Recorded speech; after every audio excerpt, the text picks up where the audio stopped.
ನಮಸ್ಕಾರ ವೀಕ್ಷಕರೇ, ತಲಾಕ್ ರದ್ದತಿ ವಿಶೇಷ ಕಾರ್ಯಕ್ರಮಕ್ಕೆ ಸ್ವಾಗತ.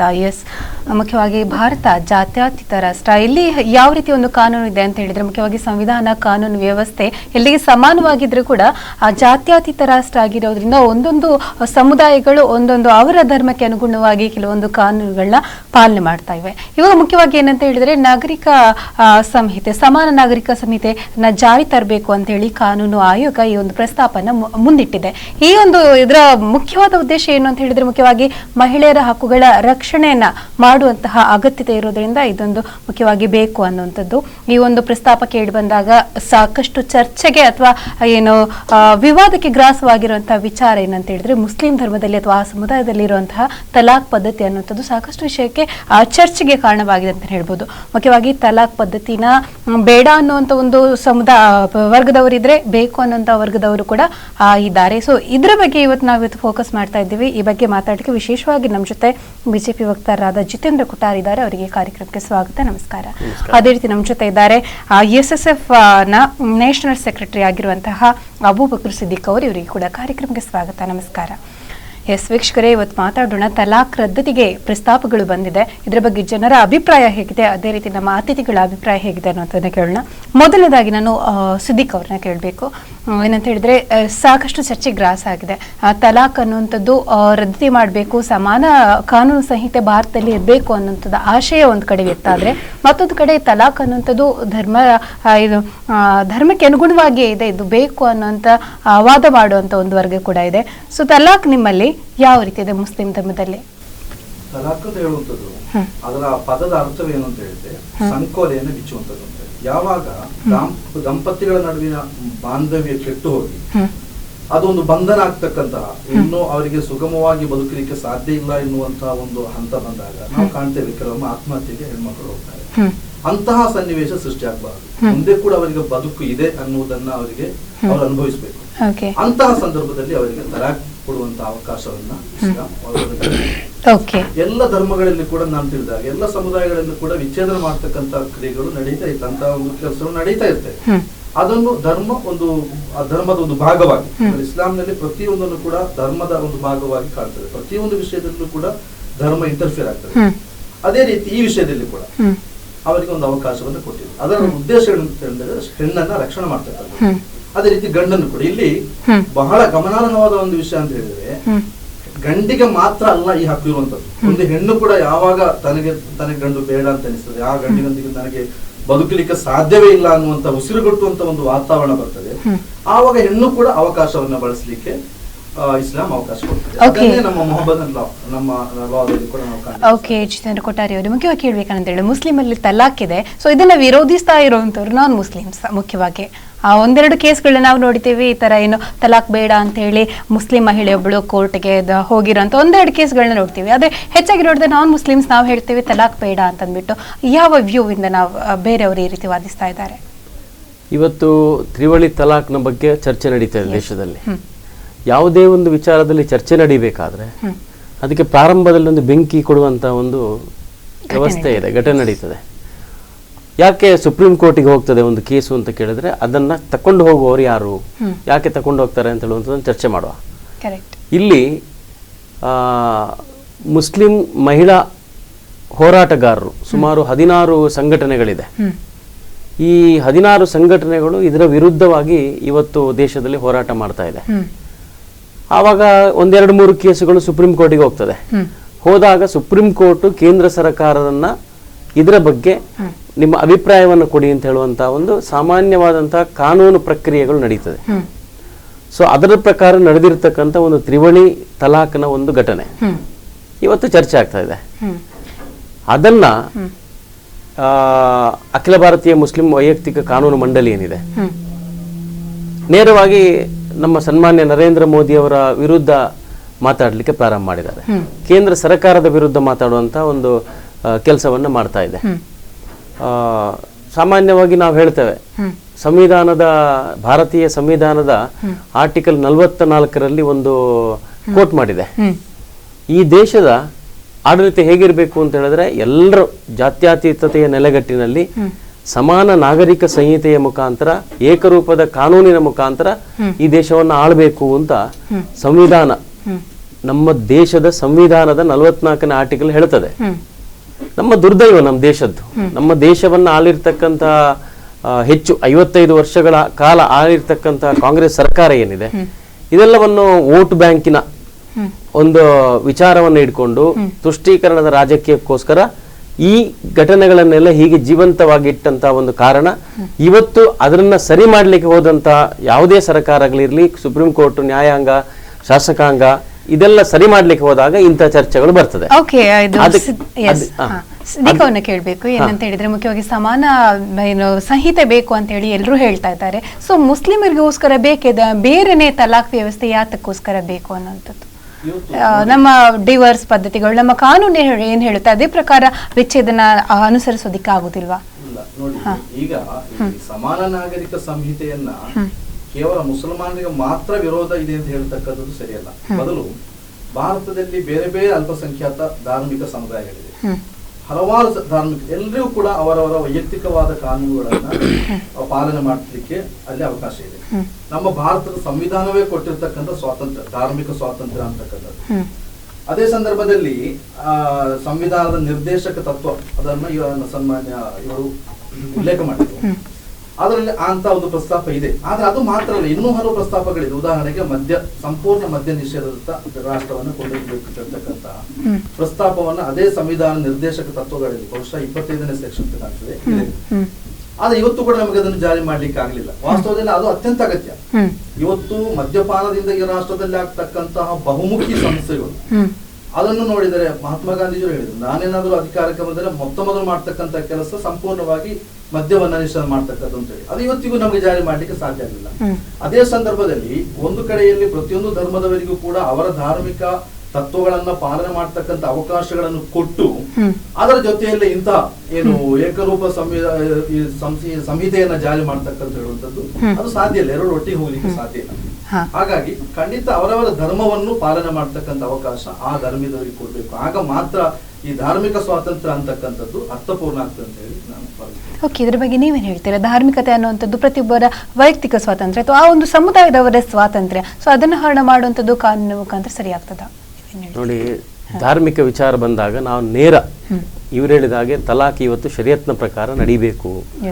ಜಾತ್ಯತೀತ ರಾಷ್ಟ್ರ ಆದರೂ ಕೂಡ ಬೇರೆ ಬೇರೆ ಧರ್ಮ ಮತದವರು ಇರುವುದರಿಂದ ಅದನ್ನ ಪಾಲನೆ ಮಾಡ್ಲಿಕ್ಕೆ ಆಗೋದಿಲ್ಲ.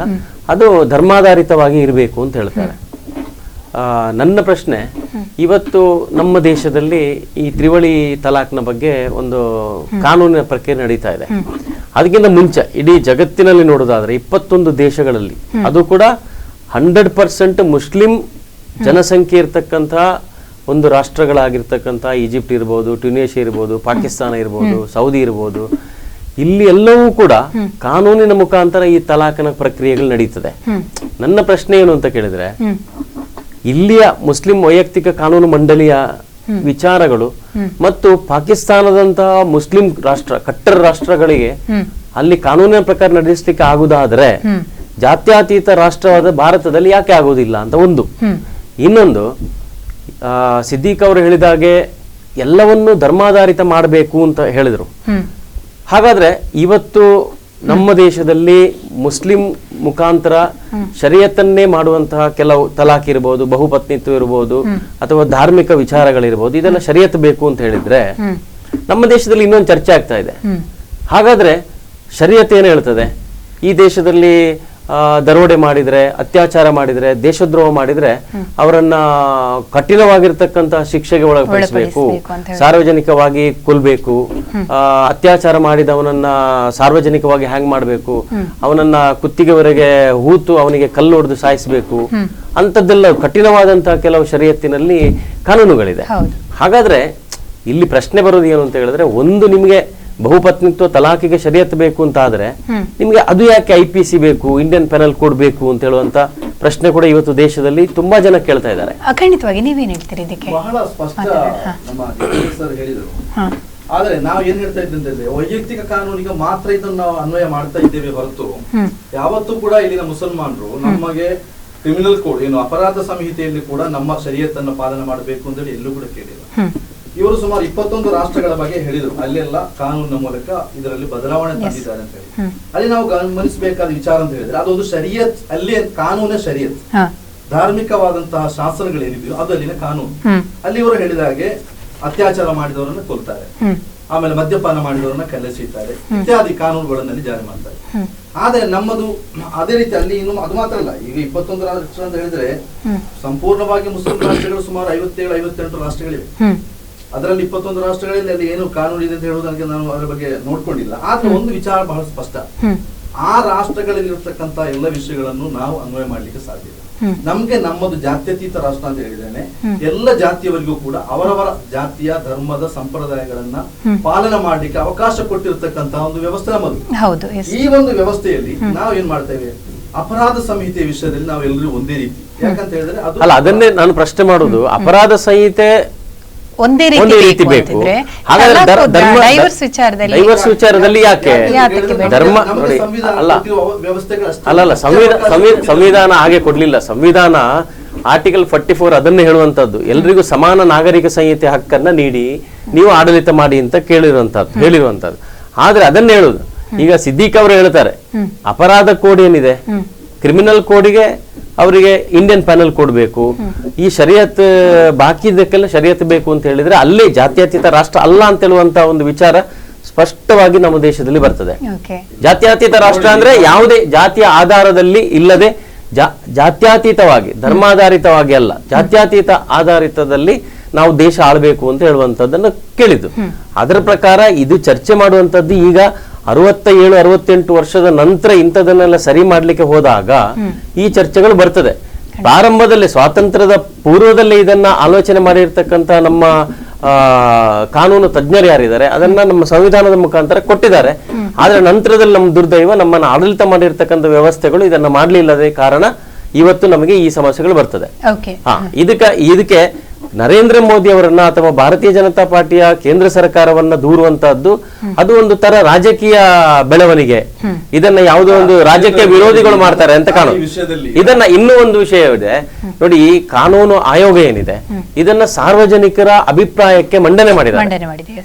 ಸೊ ಇದು ನೇರವಾಗಿ ಕೇಂದ್ರ ಸರ್ಕಾರ ಮಾಡುವಂತಹದ್ದು ಅಥವಾ ಸುಪ್ರೀಂ ಕೋರ್ಟ್ ಮಾಡುವಂತದ್ದಲ್ಲ, ನಾಗರಿಕರ ಜನರ ಅಭಿಪ್ರಾಯ ಗಳಿಸಿಕೊಂಡು ಈ ಕಾನೂನನ್ನು ರಚನೆ ಮಾಡತಕ್ಕಂತ ಒಂದು ಸ್ಪಷ್ಟ ನಿರ್ಧಾರ ಇದರಲ್ಲಿದೆ, ಒಂದು ವ್ಯವಸ್ಥೆ ಇದೆ. ಅದಕ್ಕೋಸ್ಕರ ಯಾರು ಈ ದೇಶದಲ್ಲಿ ಇರ್ತಕ್ಕಂಥ ಬಹುಸಂಖ್ಯಾತ ಅಂದ್ರೆ ಮೆಜಾರಿಟಿ ಪೀಪಲ್ ಒಂದು ಕಾನೂನನ್ನ ತರಬಹುದು ಅಂತ ಹೇಳಿ ಮೆಜಾರಿಟಿ ಆದ್ರೆ 100% ಈ ಕಾನೂನನ್ನು ತರಬಹುದು ಅಂತ ಹೇಳ್ತಾರೆ. ಈಗ ಬಹಳ ಸ್ಪಷ್ಟವಾಗಿ ವಿಷಯ ಹೇಳಿದ್ರು, ಕ್ರಿಮಿನಲ್ ಕೋಡ್ಗೆ ವಿಷಯದಲ್ಲಿ ನಾವು ಯಾಕೆ ಬಯಸ್ತಾ ಇಲ್ಲ ನೋಡಿ, ಒಬ್ಬ ಮುಸಲ್ಮಾನ ಒಬ್ಬ ಹಿಂದೂವನ್ನ ಕೊಲ್ತಾನೆ, ಅಥವಾ ಒಬ್ಬ ಹಿಂದೂ ಒಬ್ಬ ಮುಸಲ್ಮಾನನ್ನ ಕೊಲ್ತಾನೆ. ಇಸ್ಲಾಮಿಕ್ ಶರೀಯತ್ ಪ್ರಕಾರ ಕೊಂದವನನ್ನ ಕೊಲ್ಬೇಕು. ಆಗ ಅದು ಮುಸಲ್ಮಾನ್, ಇಲ್ಲಿ ಎರಡು ಬೇರೆ ಬೇರೆ ಜನ ಆಗಿರ್ಲಿಕ್ಕೆ, ಧರ್ಮದವರಾಗ್ಲಿಕ್ಕೆ ಸಾಧ್ಯ. ಹಾಗೆ ಏನ್ ಮಾಡ್ಬೇಕು, ಮುಸಲ್ಮಾನನಾಗಿದ್ದರೆ ಅವ ಹೇಳ್ತಾನೆ ನಾನು ಮುಸಲ್ಮಾನ, ಯಾವ ಕೊಂದವನ ಪಾರ್ಟಿ ಹೇಳ್ತಾರೆ ನಾನು ಮುಸಲ್ಮಾನ ಕೊಂದಿದ್ದಾರೆ, ನನ್ನ ಧರ್ಮದ ಪ್ರಕಾರ ಅವನನ್ನು ನಾನು ಕೊಲ್ಬೇಕು ಅಂತ ಹೇಳ್ತಾರೆ. ಆಗ ಅವ ಹೇಳ್ತೀನಿ ನಾನು ಹಿಂದೂ ಧರ್ಮದಲ್ಲಿ ಹಾಗಿಲ್ಲ ಅಂತ ಹೇಳ್ತಾರೆ, ಕ್ಷಮೆ ಕೊಡ್ಬೇಕು ಅಂತ ಹೇಳ್ತಾರೆ. ಹಾಗೇನ್ ಮಾಡ್ಬೇಕು, ಸಮಾನ ನಾಗರಿಕ ಬೇಕು ಅಂತ ಹೇಳುದು. ಅದಕ್ಕೆ ನಾವು ಹೇಳುದು ಅದಲ್ಲ. ಇಲ್ಲಿ ಇವರು ಹೇಳಿದ್ರು ಜಾತ್ಯತೀತ ಅಂತ ಹೇಳಿದ್ರೆ ಜಾತಿಯ ತತ್ವಗಳನ್ನು ಮೀರಿ ನಿಲ್ಲುವಂತಹ ಒಂದು ವ್ಯವಸ್ಥೆ ಹೊರತು ಜಾತಿಯನ್ನು ಇಲ್ಲದೆ ಮಾಡುವಂತಹ ಒಂದು ವ್ಯವಸ್ಥೆ. ಜಾತಿಗಳು ಎಷ್ಟಿದ್ರು ಕೂಡ ಅದಕ್ಕೆ ನಾವು ನಮ್ಮ ಸಂವಿಧಾನದ ಅತ್ಯಂತ ದೊಡ್ಡ ವೈಶಿಷ್ಟ್ಯತೆ ಏನು ಅಂತ ಹೇಳಿದ್ರೆ ಯೂನಿಟಿ ಇನ್ ಡೈವರ್ಸಿಟಿ, ಏಕತೆ ವಿವಿಧತೆಯಲ್ಲಿ ಏಕತೆ. ನಾವೆಲ್ಲ ವೈಯಕ್ತಿಕವಾದ ಬದುಕಿನಲ್ಲಿ ನಮ್ಮ ಧರ್ಮಗಳನ್ನು ಪಾಲಿಸಿಕೊಂಡೇ ರಾಷ್ಟ್ರದ ವಿಷಯದಲ್ಲಿ ನಾವು ಭಾರತೀಯರಾಗಿ ಬದುಕಲಿಕ್ಕೆ ಸಾಧ್ಯ ಎನ್ನುವಂತಹ ಅತ್ಯಂತ ಸುಂದರವಾದಂತಹ ಒಂದು ಸಿದ್ಧಾಂತ ನಮ್ಮದು. ಆ ಸಿದ್ಧಾಂತಕ್ಕೆ ಹೊಂದಿಕೊಂಡೇ ಇಲ್ಲಿ ಏನಿದೆ ನಮ್ಮ ವೈಯಕ್ತಿಕ ಕಾನೂನುಗಳಿದೆ, ಪರ್ಸನಲ್ ಲಾಗಳಿವೆ. ಅದನ್ನು ಯಾಕೆ ನಾವು ಮುರಿಬೇಕು? ಈಗ ನಾವು ಸ್ವತಂತ್ರರಾಗಿ ಸುಮಾರು 60 ವರ್ಷ 70 ವರ್ಷಗಳಾಗ್ತಾ ಇದೆ. ಈವರೆಗೂ ಯಾಕೆ ಅದರ ಬಗ್ಗೆ ಇವರು ರಾಜಕೀಯ ಪ್ರಸ್ತಾಪ ನಾನು ಮಾಡಬೇಕಾದ ಅಗತ್ಯ ಇಲ್ಲ, ನಾನು ರಾಜಕೀಯ ಪ್ರತಿನಿಧಿ ಅಲ್ಲ. ಆದ್ರೆ ಮೋದಿ ಸರ್ಕಾರವನ್ನು ಮಾತ್ರ ಅಲ್ಲ, ಈ ಮೊದಲು ನರಸಿಂಹರಾವ್ ಸರ್ಕಾರ ಕೂಡ ಅವರ ಕಾಲದಲ್ಲಿ ಅವತ್ತಿನ ಸುಪ್ರೀಂ ಕೋರ್ಟಿನ ಒಬ್ಬರು ನ್ಯಾಯಾಧೀಶರು ಅದರ ಬಗ್ಗೆ ಪ್ರಸ್ತಾಪ ಮಾಡಿದಾಗ ಇಂತಹ ಒಂದು ಚರ್ಚೆ ಬಂದಿತ್ತು. ಆವಾಗ ಕೂಡ ನಾವು ಅದನ್ನು ವಿರೋಧ ಮಾಡಿದ್ದೇವೆ. ನರಸಿಂಹರಾವ್ ಅವರದ್ದು ಕಾಂಗ್ರೆಸ್ ಸರ್ಕಾರ, ಆಗ ಕೂಡ ನಾವು ವಿರೋಧ ಮಾಡಿದ್ವಿ. ಸರ್ಕಾರ ಯಾವುದು ಅಂತ ಹೇಳಿ ಮುಖ್ಯವಲ್ಲ, ನಮಗಿಲ್ಲಿ ಒಂದು ಸಂವಿಧಾನ ಇದೆ. ಆ ಸಂವಿಧಾನಕ್ಕೆ ಬದ್ಧವಾಗಿ ನಮ್ಮ ಅವಕಾಶಗಳನ್ನ ಹಕ್ಕುಗಳನ್ನ ಕೇಳ್ತಾ ಇಲ್ಲ, ಮುಖ್ಯವಾಗಿ ಏನಂತ ಹೇಳಿದ್ರೆ ಡೈವರ್ಸ್ ಅಥವಾ ವಿಚ್ಛೇದನ ಅನ್ನೋದು ಸಾರ್ವತ್ರಿಕವಾದ ವಿಚಾರ. ಅಂದ್ರೆ ಆ ಒಂದು ಕಮ್ಯುನಿಟಿಯಲ್ಲಿ ಮಹಿಳೆಯರ ಮೇಲೆ ದೌರ್ಜನ್ಯ ಆಗ್ತಾ ಇದೆ, ಅವರಿಗೆ ಸಮಾನತೆ ಸಿಗ್ತಾ ಇಲ್ಲ ಅನ್ನೋ ಕಾರಣಕ್ಕೋಸ್ಕರ ಏಕರೂಪದ ಕಾನೂನು ತರಲಿಕ್ಕೆ ಸರ್ಕಾರ ಪ್ರಯತ್ನ ಪಡ್ತಾ ಇದೆ. ಒಂದ್ ಸೆಕೆಂಡ್, ಸುಮಾರು 16 ಮಹಿಳಾ ಹೋರಾಟ ಸಮಿತಿಗಳಿದೆ ಮುಸಲ್ಮಾನರದೇ. ಅವರು ಇದರ ವಿರುದ್ಧ ಹೋರಾಟ ಮಾಡ್ತಾ ಇದ್ದಾರೆ ಇವತ್ತು ದೇಶದಲ್ಲಿ. ಸಿದ್ದಿಕ್ ಅವರೇ 16 ಇರ್ಬೋದು, ಅದರಲ್ಲಿ ಎಷ್ಟು ಸದಸ್ಯರಿದ್ದಾರೆ ವಿಷಯ ಅಲ್ಲ. ಪ್ರತಿಯೊಂದು ಧರ್ಮದಲ್ಲಿ ಪ್ರತಿಯೊಂದು ಸಮುದಾಯದಲ್ಲಿ ಇವತ್ತು ಬಂಡಾಯ ಮನೋಭಾವದ ಜನರು ಇದ್ದೇ ಇರ್ತಾರೆ. ಅವರನ್ನ ಎತ್ತಿ ತೋರಿಸಿಕೊಂಡು ಎಲ್ಲರೂ ಕೂಡ ಆ ಧರ್ಮದಲ್ಲಿ ಬದಲಾವಣೆ ಬಯಸ್ತಾ ಇದ್ದಾರೆ ಅಂತ ಹೇಳಿ ನಾವು ಹೇಳುವಂತದ್ದು ಸರಿಯಲ್ಲ.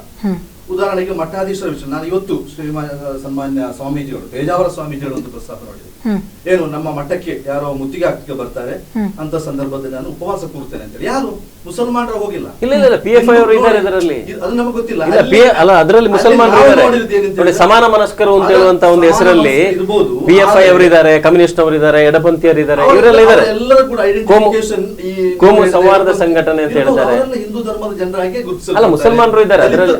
ಅಲ್ಲ, ಅದರಲ್ಲಿ PFI ಅವರು ಕೂಡ PFI ಅವರು ಇದ್ದಾರೆ. ಅದು ಬಿಡಿ, ನೀವು ರಾಮಚಂದ್ರಪುರ ಮಠವನ್ನು ತೆಗೆದುಕೊಳ್ಳಿ. ಅಲ್ಲ, ಅದು ಅಲ್ಲಿ ಕೂಡ ಅದೇ ಸಮಸ್ಯೆ. ಅಲ್ಲ, ಅದನ್ನ ಹೇಳುದು ರಾಮಚಂದ್ರಪುರ ಮಠ ನೀವು ಹೇಳಿದ್ರು ಕೂಡ ಸರ್ಕಾರ ಅದನ್ನೇ ಮಾಡ್ತಾ ಇದೆ ಇವತ್ತು. ಯಾವುದಂದ್ರೆ ಆ ಮಠಗಳಿಗೆ ಕೂಡ ನಾವು ಇದು ಮಾಡ್ತೇವೆ, ಯಾವುದು ಸರ್ಕಾರೀಕರಣ ಮಾಡ್ತೇವೆ ಅಂತ ಸರ್ಕಾರವನ್ನು ಬೆಂಬಲಿಸುವುದು ಅಥವಾ ಮಠವನ್ನು ಬೆಂಬಲಿಸುವುದು, ಮಠದ ವಿರುದ್ಧ ಅಥವಾ ಅಲ್ಲಿ ಕೂಡ ಬಂಡಾಯ ಹೇಳುವಂತ ಆಯಾ ಧರ್ಮದವರು ಅಂತ ಹೇಳಿಕೊಂಡು ಅವರ ಹೇಳಿಕೆಗಳಿಗೆ ಬದ್ಧವಾಗಿ ಮಠವನ್ನು ಬಿಟ್ಟುಕೊಡ್ಲಿಕ್ಕೆ ಸಾಧ್ಯ ಆಗ್ತದ? ಇಲ್ಲ. ಯಾವುದೇ ಒಂದು ಧರ್ಮ ಆದರೂ ಕೂಡ ಧರ್ಮದ ಒಳಗಿನ ಕೆಲವರು ಅದರ ವಿರುದ್ಧ ಅಪಸ್ವರ ಎತ್ತುತ್ತಾ ಇದ್ದಾರೆ, ಹಾಗಾಗಿ ಬದಲಾವಣೆ ಧರ್ಮದಲ್ಲಿ ಬೇಕು ಅಂತ ಹೇಳ್ತಕ್ಕಂಥದ್ದು ನ್ಯಾಯ ಅಲ್ಲ. ಅದನ್ನ ನಾನು ಹೇಳ್ತಾ ಇದ್ದೀನಿ. ಸಿದ್ದಿಕ್ ಅವರು ಧರ್ಮವನ್ನು ಆ ಧರ್ಮದವರ ಆ ಧರ್ಮವನ್ನು ಅರಿತವ್ರು ಹೇಳ್ಬೇಕು. ಈಗ ನಿಮ್ಮ ಕುರಾನ್ ನಲ್ಲಿ ಈ ತಲಾಕ್ ಅಂತ ಹೇಳುವಂತ ಒಂದು ಅಧ್ಯಾಯವೇ ಇದೆ ಅಲ್ಲ, ಆ ಅಧ್ಯಾಯದ ಪ್ರಕಾರನೇ ಇವತ್ತು ಭಾರತದಲ್ಲಿ ತಲಾಕ್ ನಡೀತಾ ಇದೆಯಾ? ಇಲ್ಲ.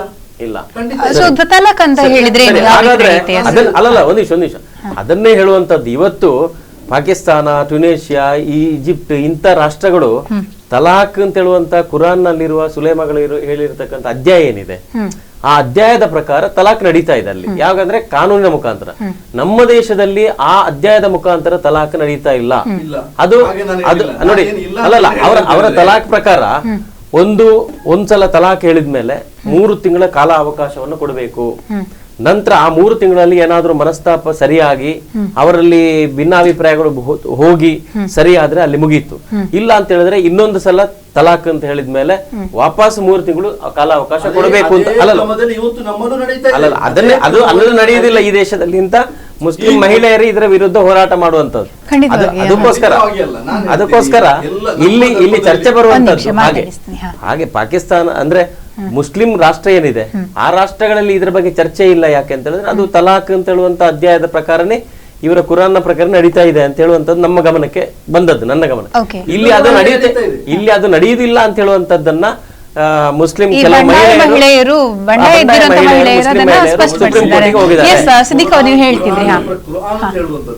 ಇಸ್ಲಾಂ ಧರ್ಮ ಅಂತ ಹೇಳುವಂತದ್ದು ಒಂದು ಸಾರ್ವತ್ರಿಕವಾದ ಧರ್ಮ. ಅದು ಇಲ್ಲಿ ಒಂದು, ಸೌದಿಯಲ್ಲಿ ಒಂದು, ಇನ್ನೊಂದು ಕಡೆಯಲ್ಲಿ ಒಂದು ಇಲ್ಲ. ಮಾತಾಡಿಸ್ತೀನಿ ಸಿದ್ದಿಕ್ ಅವರು. ಒಂದು ಬ್ರೇಕ್ ತಗೊಳ್ಳೋಣ. ವೀಕ್ಷಕರು, ಸಿದ್ದಿಕ್ ಅವರು ಡಿಟೇಲ್ಡ್ ಆಗಿ ತಲಾಕ್ ಅನ್ನುವಂಥದ್ದು ಏನು ಕುರಾನ್ ಅಥವಾ ಶರೀಯತಲ್ಲಿ ಏನು ಹೇಳಲ್ಪಟ್ಟಿದೆ, ಅದು ಯಾವ ರೀತಿ ನಡೀತಾ ಇದೆ, ಭಾರತದಲ್ಲಿ ತಲಾಕ್ ಅನ್ನುವಂಥದ್ದು ಅದೇ ಏನು ಯಾವ ಪ್ರಕ್ರಿಯೆ ಮುಖಾಂತರ ನಡಿಬೇಕು ಅದೇ ರೀತಿ ನಡೀತಾ ಇದೆಯಾ ಇಲ್ಲೋ ಅನ್ನೋದ್ರ ಬಗ್ಗೆ ಕೂಡ ಮಾತಾಡ್ತಾರೆ. ಆದರೆ ಅದಕ್ಕಿಂತ ಮುಂಚೆ ಒಂದು ಸಣ್ಣ ಬ್ರೇಕ್.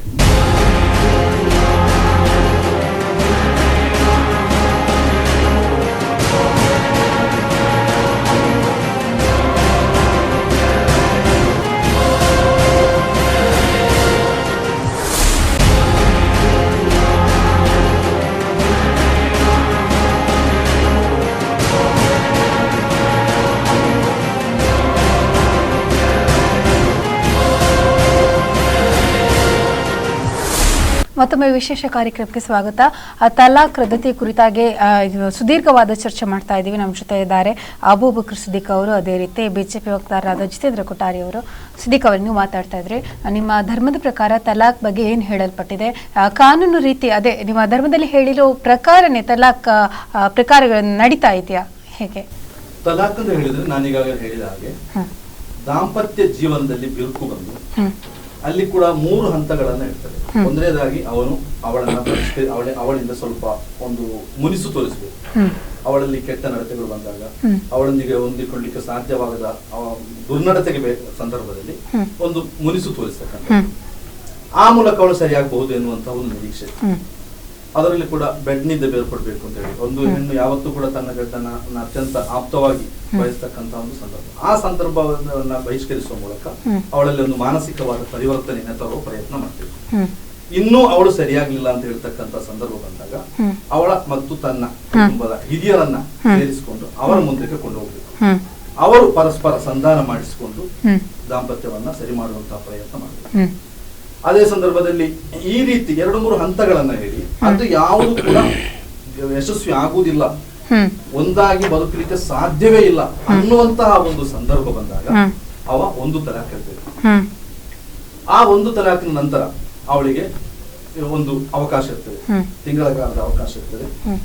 ಆ ನಂತರ ಆ ಅವಕಾಶವನ್ನು ಅವನು ಬಳಸಿ ಏನ್ ಮಾಡಬಹುದು, ಮತ್ತೆ ಆ ತಲಾಖನ್ನು ಹಿಂದಕ್ಕೆ ತೆಗೆದುಕೊಳ್ಬಹುದು.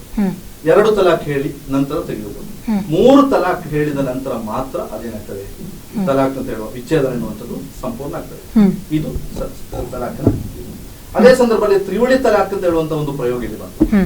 ಒಟ್ಟಿಗೆ 3 ತಲಾಖ್ ಹೇಳಿದೆ ಅಂತ ತಲಾಖ್ ಹೇಳಿದ್ರೆ ಅದು ಸಿಂಧು ಆಗ್ತದೆ, ಆದರೆ ಅದನ್ನು ಧರ್ಮ ಪ್ರೋತ್ಸಾಹಿಸುವುದಿಲ್ಲ.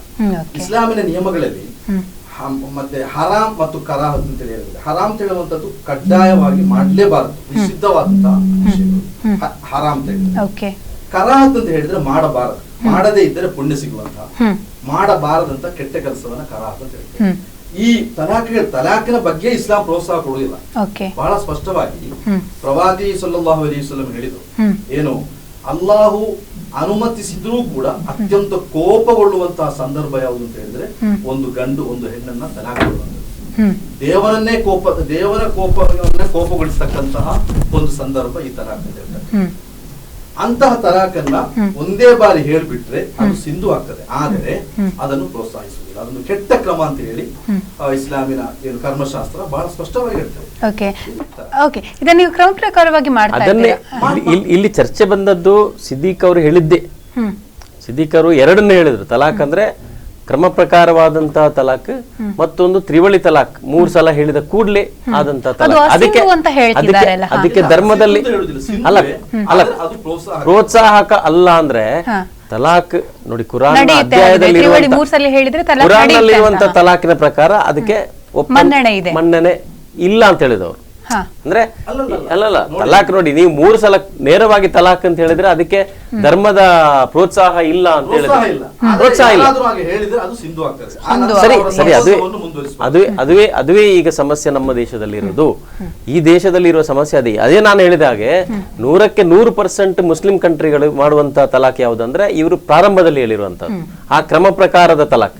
ಇಲ್ಲಿರುವಂತದ್ದು 3 ಸಲದ ತಲಾಖ್ ಸಿಂಧು ಆಗ್ಬಿಡ್ತದೆ. ಅದನ್ನ ಕಾನೂನು ಪ್ರಕಾರ ಅದಕ್ಕೆ ಅವಕಾಶ ಅಲ್ಲ ಕಾನೂನು ಪ್ರಕಾರ ಅಲ್ಲಲ್ಲ ಅದು ನೋಡಿ ವಿಚ್ಛೇದನ ಆದ್ರೂ ಕೂಡ ಬೇರೆ ಇದರಲ್ಲಿ ಕಾನೂನಿನ ಪ್ರಕಾರವೇ ಆಗಿದೆ. ಇಲ್ಲಿ ಅವರವರ ಒಳಗೆ ಆಗ್ಲಿಲ್ಲ. ಒಂದು supreme court, high court, supreme court ಇಲ್ಲ ಇಲ್ಲ ಇಲ್ಲ ಇಲ್ಲ ಅಲ್ಲಲ್ಲ ನೀವು ಮುಸ್ಲಿಂ ಸಮುದಾಯ ಅಲ್ಲ.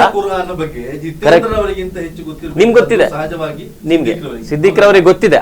ಆದ್ರೆ ಸಿದ್ದಿಕ್ರವರು ಹೇಳಿದ ಹಾಗೆ 2 ನಮೂನೆಯ ತಲಾಖಗಳು ಇದೆ ಅಂತ ಹೇಳುವಂಥದ್ದನ್ನು ಒಪ್ಪಿಕೊಂಡಿದ್ದಾರೆ. ಅದನ್ನ ಹೇಳುದು ನಾನು.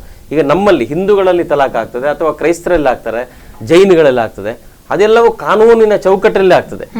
ಮಹಿಳೆಯರಿಗೆ ಇವತ್ತು ಸಮಾನತೆ ಮತ್ತು ಮಹಿಳೆಯರ ಹಕ್ಕನ್ನ ನೇರವಾಗಿ ಅಲ್ಲಗಳೆಯುವಂತಹ ಅವಕಾಶಗಳಿಲ್ಲ ಕಾನೂನಿನಲ್ಲಿ. ಅವರು ಡಿಸ್ಟ್ರಿಕ್ಟ್ ಕೋರ್ಟಿಗೆ ಹೋಗ್ಬೋದು, ಅಲ್ಲಿ ಫೇಲ್ ಆದ್ರೆ ಹೈಕೋರ್ಟಿಗೆ ಹೋಗ್ಬೋದು, ಸುಪ್ರೀಂ ಕೋರ್ಟಿಗೆ ಹೋಗ್ಬೋದು. ಅದರಿಂದ ಅವರಿಗೆ ಗಂಡನ ಕಡೆಯಿಂದ ಪರಿಹಾರವೂ ಕೂಡ ಇದೆ. ನೆಕ್ಸ್ಟ್ ಅವರ ಮುಂದಿನ ಜೀವನಕ್ಕೆ ಬೇಕಾಗುವಂತಹ ಕಾಂಪನ್ಸೇಷನ್ಗಳೇನಿದೆ, ಭದ್ರತೆಗಳೇನಿದೆ, ಅದನ್ನ ಕಾನೂನಿನ ಮುಖಾಂತರ ಕೊಡುವಂತ ವ್ಯವಸ್ಥೆಗಳು ಇವತ್ತು ದೇಶದಲ್ಲಿದೆ. ಆದ್ರೆ ಮುಸ್ಲಿಂ ಮಹಿಳೆಯರಿಗೆ ಈ ತ್ರಿವಳಿ ಕಾನೂನಿನ ಪ್ರಕಾರ ಇಲ್ಲ. ಅದೇ ಕಾನೂನಿನ ಪ್ರಕಾರ ಅಂದ್ರೆ ಇವರ ತಲಾಖ್ ಅಂತ ಹೇಳುವಂತಹ ಕುರಾನ್ ಅಧ್ಯಾಯ ಏನಿದೆ ಅದರ ಕ್ರಮ ಪ್ರಕಾರವಾದ ವ್ಯಾಖ್ಯಾನ ಏನಿದೆ, ಅವರ ಸುಲೇಮಗಳು ಕೊಟ್ಟಂತ ವ್ಯಾಖ್ಯಾನಗಳೇನಿದೆ ಅದರ ಪ್ರಕಾರವೇ ಮಾಡಿದ್ರೆ ಸಮಸ್ಯೆ ಇಲ್ಲ ಅಂತ ಹೇಳುವಂತದನ್ನು ಕೂಡ ಎಲ್ಲರೂ ಒಪ್ಪಿಕೊಂಡಿದ್ದಾರೆ.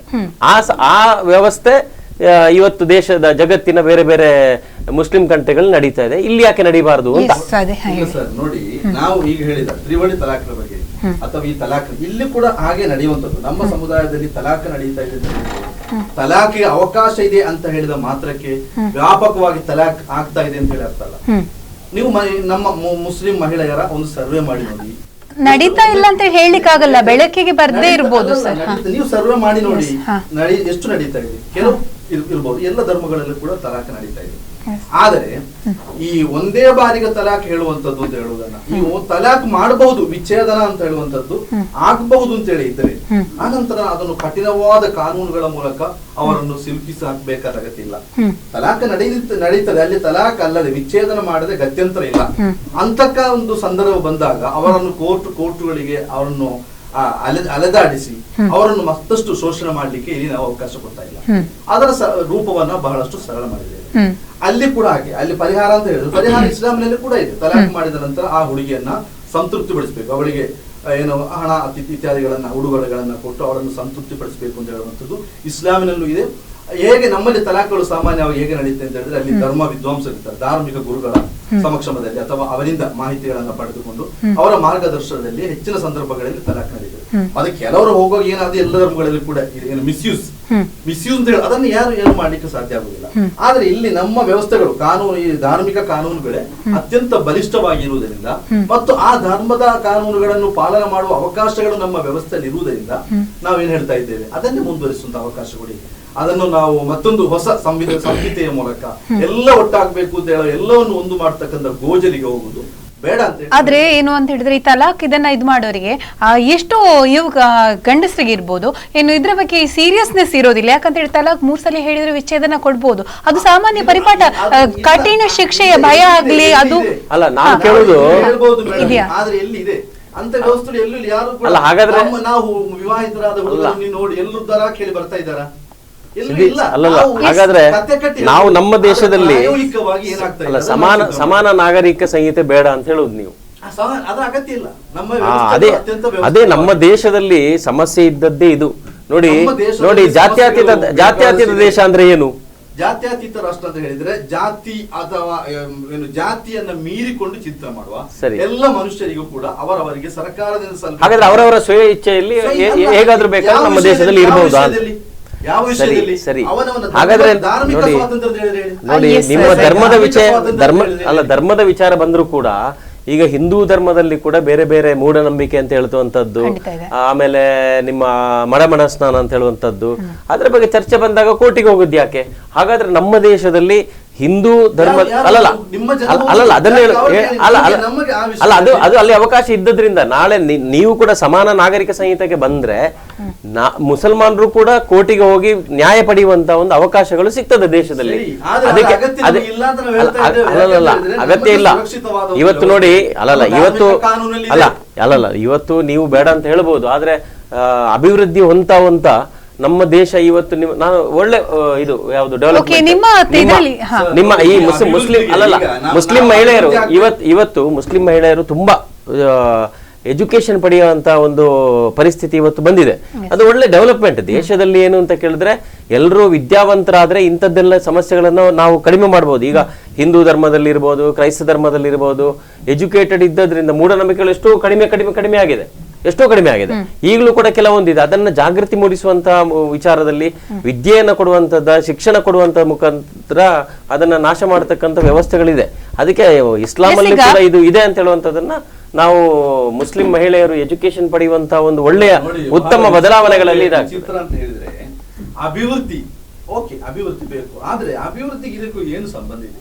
ಇಲ್ಲ, ಮುಖ್ಯವಾಗಿ ಇದು ತಲಾಕ್ ಪದ್ಧತಿ ಅನ್ನುವಂಥದ್ದು ಬರುವಂತದ್ದು ಮುಸ್ಲಿಂ ಹೆಣ್ಣು ಮಕ್ಕಳ ತಲಾಕ್ನದ್ದೇ ಒಂದು ದೊಡ್ಡ, ಈ ರಾಷ್ಟ್ರಕ್ಕೆ ಬಹಳ ದೊಡ್ಡ ಒಂದು ಅಡ್ಡಿ ಇಲ್ಲ. ಅದರಿಂದ ಸಾಕಷ್ಟು ಬೇರೆ ಕೆಡುಕುಗಳು ಕೂಡ ಇದೆ ಸರ್. ಮುಖ್ಯವಾಗಿ ನಿಮ್ಮಲ್ಲಿ ಮದುವೆ ವಯಸ್ಸು ಕೂಡ ನಮ್ಮ ಹಿಂದೂ ಕಾನೂನಿನ ಪ್ರಕಾರ ಇರುವ ಅಥವಾ ಸಮಾನ ಕಾನೂನಿನ ಪ್ರಕಾರ ಒಬ್ಳು ಹುಡುಗಿ 18 ವರ್ಷ ಆಗ್ಬೇಕು, ಒಬ್ಬ ಹುಡುಗನಿಗೆ 21 ವರ್ಷ ಆಗಿರ್ಬೇಕು. ಆದ್ರೆ ಮುಸ್ಲಿಂ ಧರ್ಮದ ಪ್ರಕಾರ ಮೈನರ್ ಇದ್ರೆ ಅಥವಾ 15 ವರ್ಷ ಆದ್ರೆ ಹುಡುಗಿಗೆ ಮದುವೆ ಆಗುವಂತ ಇದು ಕೂಡ ಆ ವಿಷಯದಲ್ಲಿ ನಮ್ಮ ಕಾನೂನನ್ನ ನಾವು ಪಾಲನೆ ಮಾಡ್ತಾ ಇದ್ದೇವೆ. ಆಗ್ತಾ ಇದೆ ಅಂತ ಹೇಳುದು ನಾವು. ಆಗ್ತಾ ಇದೆ ಅಂತ ಮದುವೆ ಆದ್ರೆ ಅದೆಲ್ಲವೂ ಮಹಿಳೆಯರ ಒಂದು ಹಕ್ಕನ್ನ ಹೆಣ್ಮಕ್ಕಳ ಶೋಷಣೆ ಆಗುತ್ತೆ, ಶೋಷಣೆ ಆಗ್ತದೆ ಅನ್ನೋದು ಅವಕಾಶ ಇದೆ ಅಂತ ಹೇಳಿದ ಮಾತ್ರ ಹಾಗೆ ನಡೀತಿದೆ ಅಂತ ಹೇಳುವುದಿಲ್ಲ.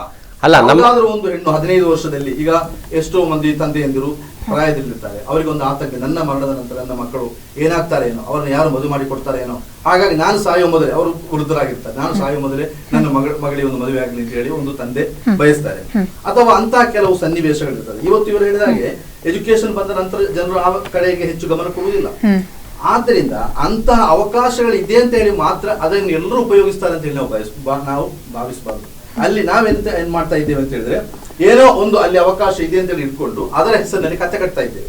ಎಷ್ಟು ಹೆಣ್ಮಕ್ಳಿಗೆ ಆ ರೀತಿ ಮದುವೆ ಆಗ್ತೀನಿ ನೋಡಿ, ಮದುವೆ ಆದ ಮುಸ್ಲಿಂ ಹೆಂಗಸರು ಅಲ್ಲ, ಅದು ಬೆಳಕಿಗೆ ಬಾರದೇ ಇರುವಂತ ಘಟನೆಗಳು ತುಂಬಾ ಇದೆ ನೋಡಿ. ಇವತ್ತು ಕೇಂದ್ರ ಸರ್ಕಾರದ ಕಾನೂನು ಮಂತ್ರಿ ರವಿಶಂಕರ್ ಅವರು ಕೂಡ ಅದನ್ನೇ ಹೇಳಿದ್ರು.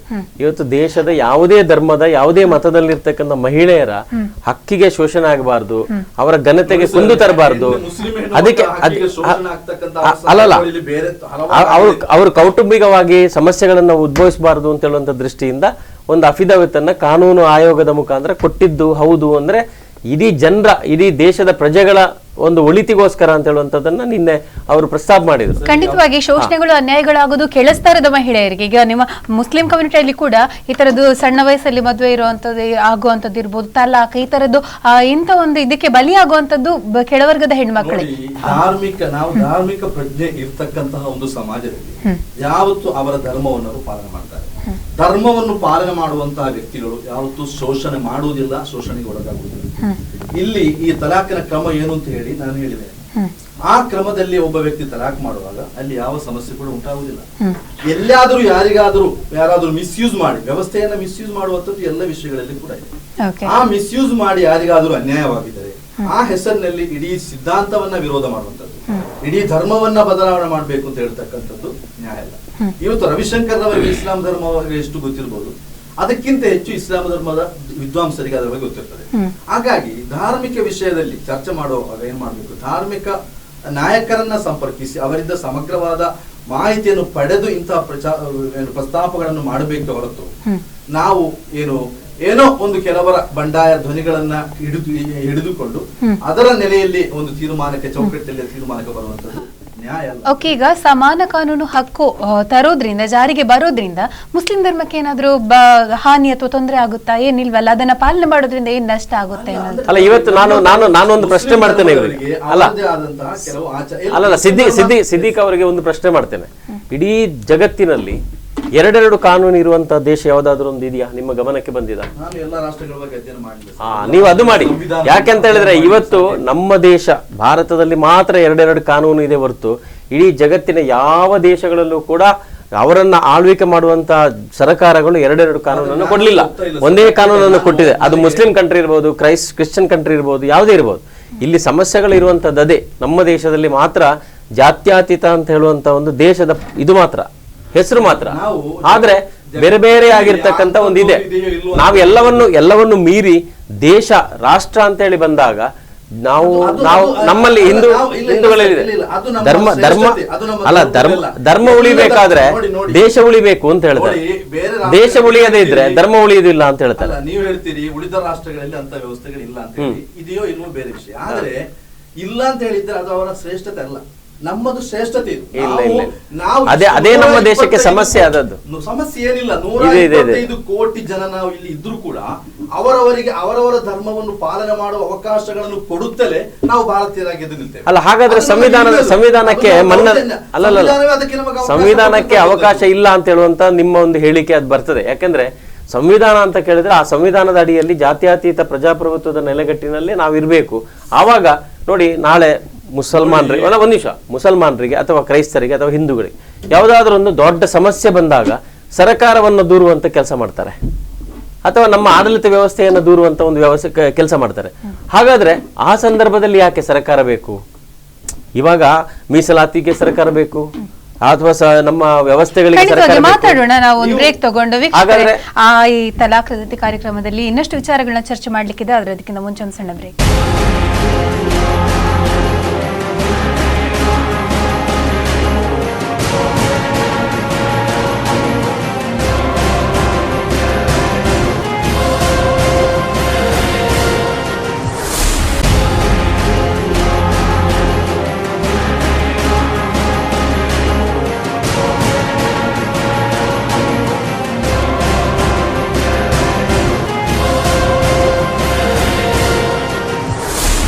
ಬ್ರೇಕ್ ನಂತರ ಮತ್ತೆ ತಲಾಕ್ ರದ್ದತಿ ವಿಶೇಷ ಕಾರ್ಯಕ್ರಮಕ್ಕೆ ಸ್ವಾಗತ. ತಲಾಕ್ ಅನ್ನುವಂಥದ್ದು ಧಾರ್ಮಿಕ ಕಾನೂನು ಬೇಕೋ ಬೇಡವೋ ಅನ್ನೋದ್ರ ಬಗ್ಗೆ ನಾವು ಚರ್ಚೆ ಮಾಡ್ತಾ ಇದ್ದೀವಿ. ನಮ್ಮ ಜೊತೆ ಇದ್ದಾರೆ ಇಬ್ಬರು ಮಹಾನ್ ಚಿಂತಕರು, ಇದ್ರ ಬಗ್ಗೆ ಮಾತಾಡ್ತಾ ಇದ್ದಾರೆ.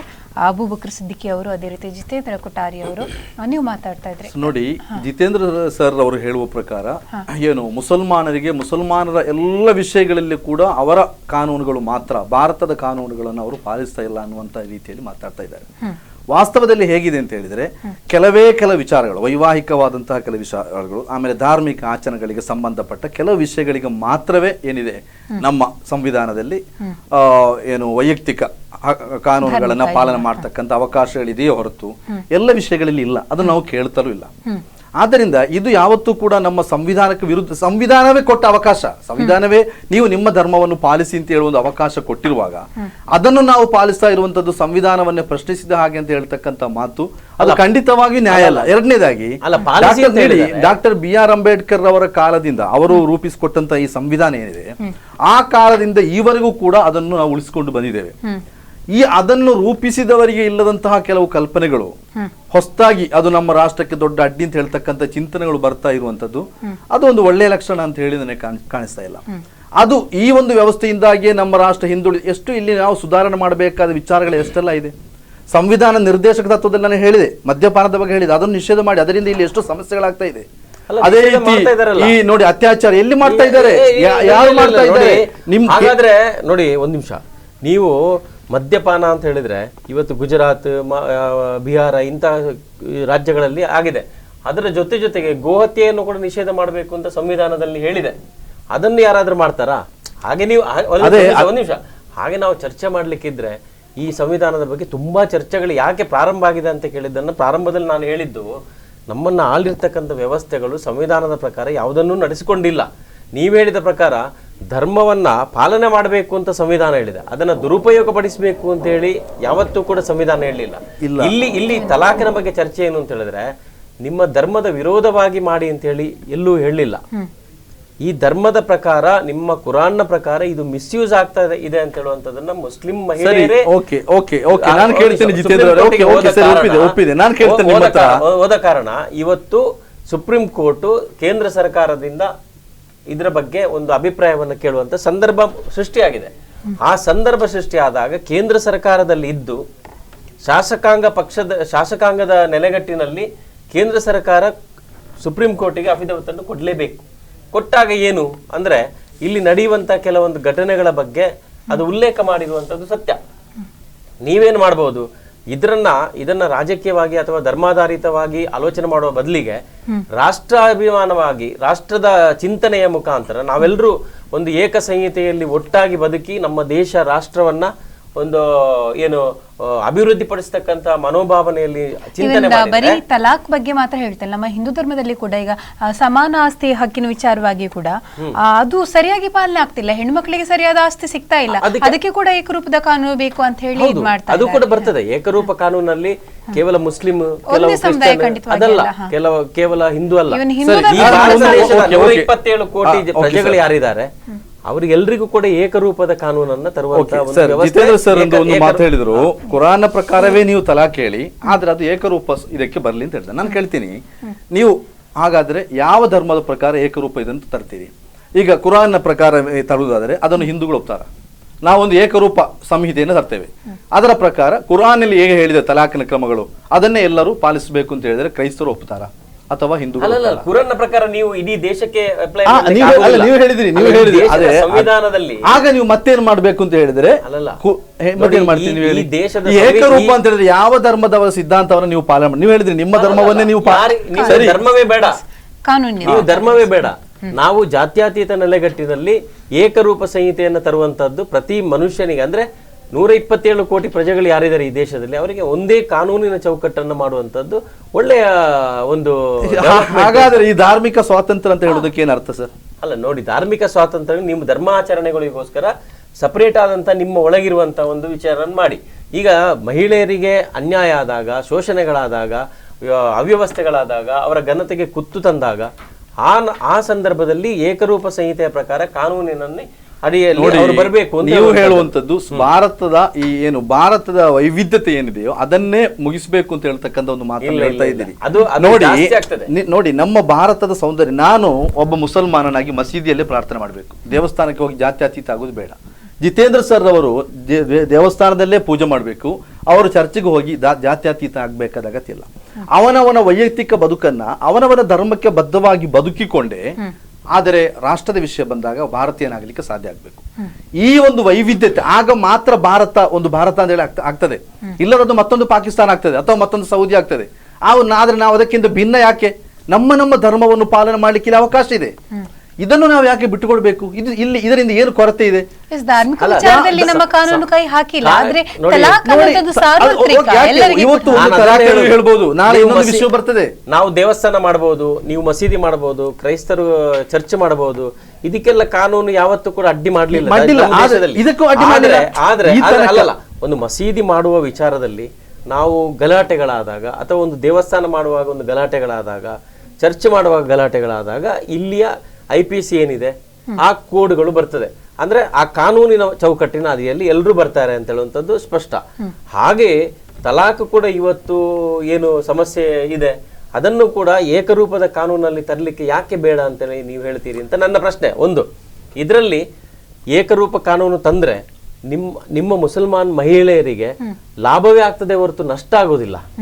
ಆವಾಗ ಒಪ್ಪಿಕೊಳ್ಬಹುದಲ್ಲ. ನಾಳೆ ನಮ್ಮ ಹಿಂದೂಗಳಿಗೆ ಈ ಆಸ್ತಿ ವಿಚಾರದಲ್ಲಿ ಹೆಣ್ಣು ಮಕ್ಕಳಿಗೆ, ಮದುವೆ ಆದ ಹೆಣ್ಣು ಮಕ್ಕಳಿಗೆ ಆಸ್ತಿಯಲ್ಲಿ ಪಾಲಿಲ್ಲ ಅಂತ ಹೇಳುವಂತ ಒಂದು ಕಾನೂನು ಒಂದು ಕಾಲದಲ್ಲಿ ಇತ್ತು. ಅದರ ವಿರುದ್ಧ ಮಹಿಳೆಯರು ಹೋದ್ರು ಕೋರ್ಟಿಗೆ. ಆ ಕೋರ್ಟಿಗೆ ಹೋಗಿ ಕಾನೂನಿನ ಚೌಕಟ್ಟಿನಲ್ಲಿ ಅವರಿಗೆ ಇವತ್ತು ಹಕ್ಕನ್ನು ಪ್ರತಿಪಾದಿಸುವಂತ ಒಂದು ಪರಿಸ್ಥಿತಿ ಬಂದಿದೆ. ಮಹಿಳೆಯರಿಗೆ ದೇವಸ್ಥಾನಕ್ಕೆ ಹೋಗಬಾರ್ದು ಅಂತ ಹೇಳುವಂತ ಒಂದು ನಿಬಂಧನೆ ಇದೆ. ಅದನ್ನು ಕೂಡ ಕೋರ್ಟಿನ ಮುಖಾಂತರ, ಕಾನೂನಿನ ಮುಖಾಂತರ ನಾವು ದೇವಸ್ಥಾನದ ಗರ್ಭಗುಡಿಯೊಳಗೆ ಅಥವಾ ನಾವು ದೇವಸ್ಥಾನದ ಆವರಣದೊಳಗೆ ಹೋಗ್ಬೋದು ಅಂತ ಹೇಳುವಂತ ಒಂದು ನ್ಯಾಯವನ್ನ, ಹಕ್ಕನ್ನ ಇವತ್ತು ಕಾನೂನಿನ ಮುಖಾಂತರ ತಗೊಂಡದ್ದು. ಅದು ಒಳ್ಳೆ ಡೆವಲಪ್ಮೆಂಟ್ ನಮ್ಮ ದೇಶದಲ್ಲಿ. ಅದು ಮಹಿಳೆಯರಿಗೆ ಅನ್ಯಾಯ ಆಗಿದೆಲ್ಲ. ಅಲ್ಲಿ ಮಹಿಳೆಯರಿಗೆ ಏಕರೂಪ ಕಾನೂನಿನ ಮುಖಾಂತರ ಈ ದೇಶದ ಮಹಿಳೆಯರಿಗೆ ತುಂಬಾ ಅನುಕೂಲ ಆಗಿದೆ. ಸರಿ, ಮುಸ್ಲಿಂ ಧರ್ಮ ಬಂದಾಗ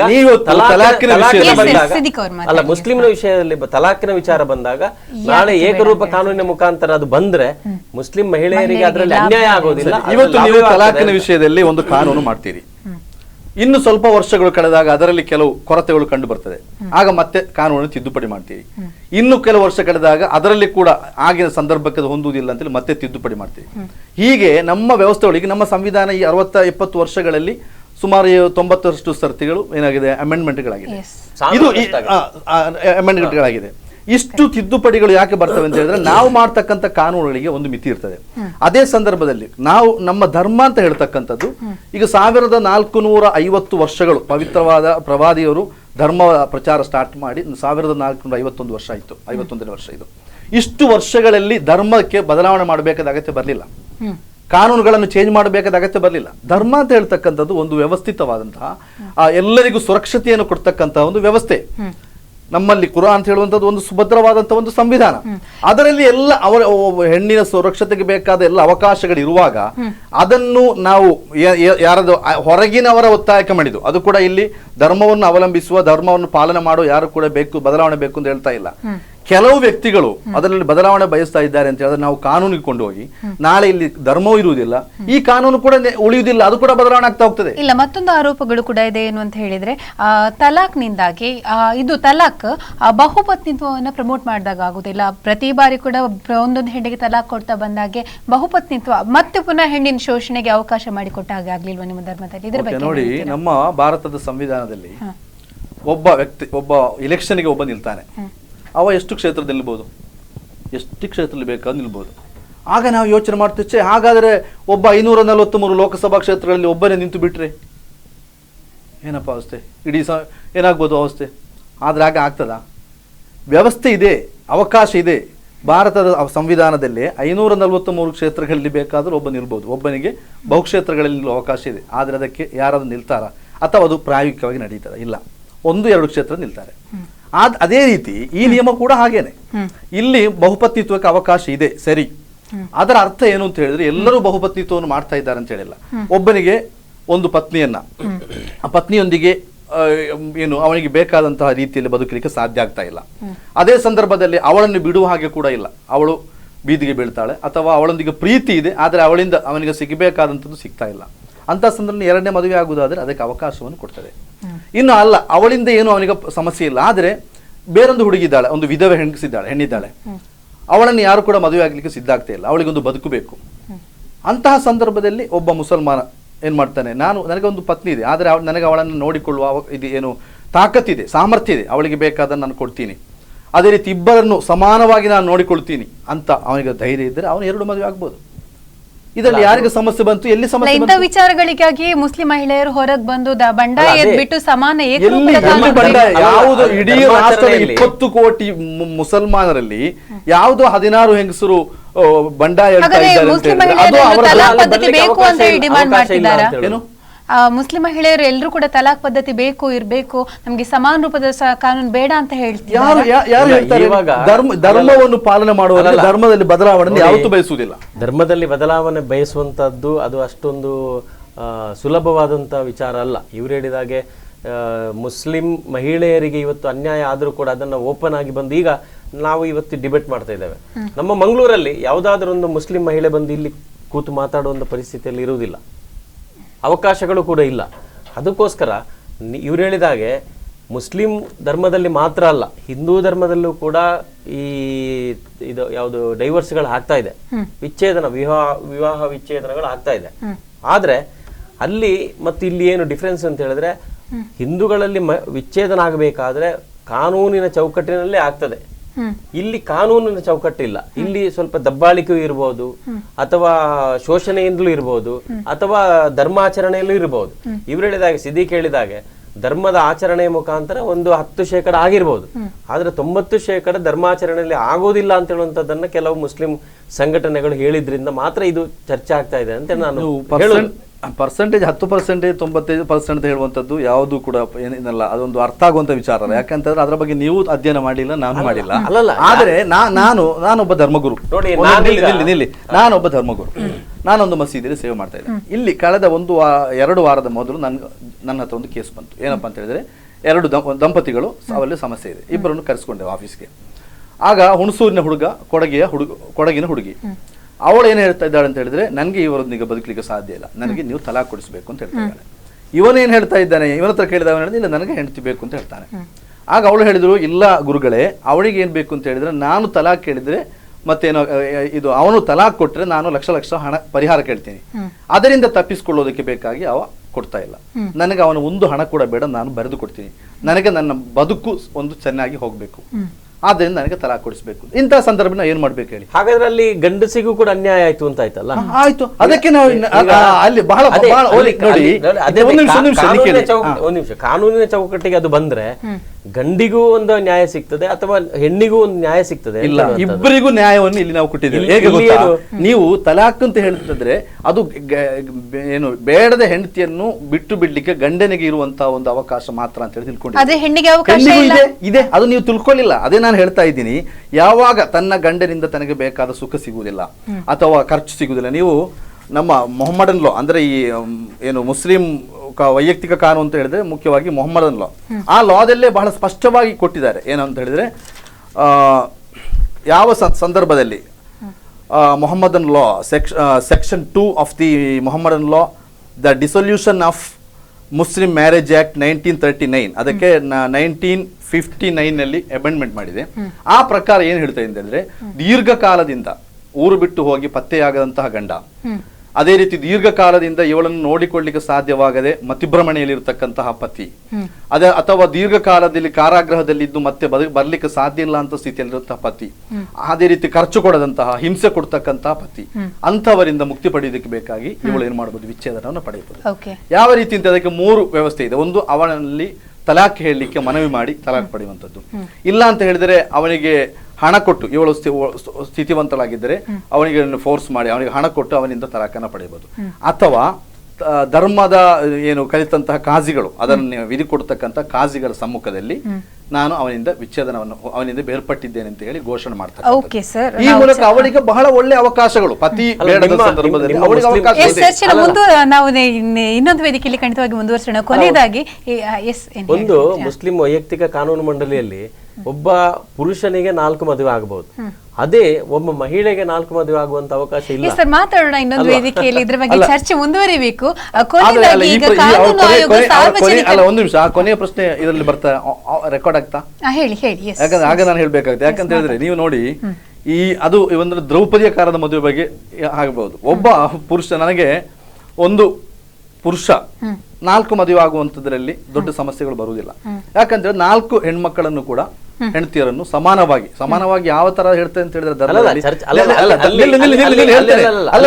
ಧರ್ಮದಲ್ಲಿ ಅಲ್ಲಿ ಇದಲ್ಲ, ಯಾವುದು ಅದರ ವ್ಯವಸ್ಥೆ ಅಲ್ಲ ಹೇಳುದು ನಾನು.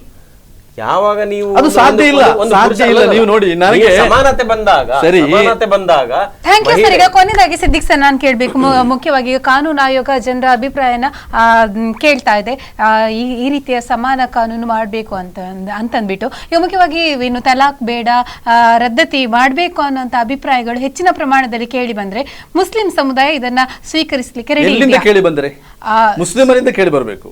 ಮುಸ್ಲಿಮರಿಗೆ ಬೇಕಾದ ಅವಕಾಶಗಳ ಬಗ್ಗೆ ಅವರು ಹೇಳಬೇಕಲ್ಲದೆ ಹೊರಗಿನವರು ಹೇಳಿದ್ರೆ ಅದು ಮುಸ್ಲಿಮರ ಜನ ಅಭಿಪ್ರಾಯ ಆಗುದಿಲ್ಲ. ಅವರಿಗೆ ಅವರ ಧರ್ಮ ಇದೆ, ಆ ಧರ್ಮವನ್ನು ಪಾಲನೆಗೆ ಮಾಡ್ಲಿಕ್ಕೆ ಕಷ್ಟವ ಸುಖವ ಅಂತ ಹೇಳಿ ಗೊತ್ತಾಗುದು ಅವರಿಗೆ.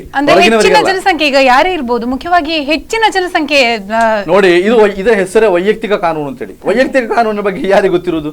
ಆ ವ್ಯಕ್ತಿಗಳಿಗೆ ಮಾತ್ರ, ಅದು ಸಾರ್ವಜನಿಕರಿಗಲ್ಲ. ಅದರಿಂದ ಆ ಮುಸ್ಲಿಂ ಸಮುದಾಯದೊಳಗೆ ನೀವು ಇದು ಮಾಡಿ ಆಗ ಬಂದ್ರೆ ಓಕೆ, ಅದರ ಬಗ್ಗೆ ನಾವು ಮತ್ತೆ ಮಾತಾಡಬಹುದು. ಆದ್ರೆ ಅಂತ ಅವಕಾಶಗಳು ಯಾವತ್ತೂ ಬರುವುದಿಲ್ಲ. Okay, thank you sir, thank you very much. Jitendra Kothari ಅವರಿಗೆ ಕೂಡ ಧನ್ಯವಾದ. ಅದೇ ರೀತಿ ಅಬೂಬಕರ್ ಸಿದ್ದಿಕ್ ಅವರಿಗೆ ಕೂಡ ಧನ್ಯವಾದ ಈ ಒಂದು ಚರ್ಚೆಯಲ್ಲಿ ಭಾಗವಹಿಸಿದ್ದಕ್ಕಾಗಿ. ವೀಕ್ಷಕರೇ, ತಲಾಖ್ ರದ್ದತಿ ಕಾರ್ಯಕ್ರಮ ಮುಗಿಸ್ತಾ ಇದ್ದೀನಿ. ಇದರ ಬಗ್ಗೆ ಚರ್ಚೆ ಇಲ್ಲಿಗೆ ನಿಲ್ಲೋದಿಲ್ಲ. ಮತ್ತೆ ಮುಂದಿನ ಯಾವುದಾದ್ರೂ ಕಾರ್ಯಕ್ರಮದಲ್ಲಿ ಇದೇ ಅತಿಥಿಗಳನ್ನ ಮುಂದೆ ಕರೆತರ್ತೀನಿ. ಅದೇ ರೀತಿ ಏನಂತ ಹೇಳಿದ್ರೆ, ತಲಾಖ್ ವಿಚಾರವಾಗಿ ಸರ್ಕಾರ ಕೂಡ ಸರಿಯಾದ ಚಿಂತನೆ ನಡೆಸಬೇಕಿದೆ. ಮುಖ್ಯವಾಗಿ ಎಲ್ಲ ಧರ್ಮದ ಚಿಂತಕರನ್ನು ಸೇರಿಸಿಕೊಂಡ್ಬಿಟ್ಟು ನಮ್ಮ ದೇಶಕ್ಕೆ ಬೇಕಾದಂತಹ ಕಾನೂನನ್ನು ರೂಪಿಸುವಂತಹ ಅವಶ್ಯಕತೆ ಖಂಡಿತವಾಗಿ ಕೂಡ ಇದೆ ಅನ್ನೋದನ್ನ ಹೇಳಲಿಕ್ಕೆ ಇಷ್ಟಪಡ್ತೀನಿ ಈ ಕಾರ್ಯಕ್ರಮದ ಮುಖಾಂತರ. ಕಾರ್ಯಕ್ರಮ ಮುಗಿಸೋ ಸಮಯ ಆಯಿತು. ನಿರಂತರ ಸುದ್ದಿ ಮತ್ತು ಮನೋರಂಜನೆಗಾಗಿ ನೋಡ್ತಾ ಇರಿ ಸ್ಪಂದನ ಟಿವಿ. ನಮಸ್ಕಾರ.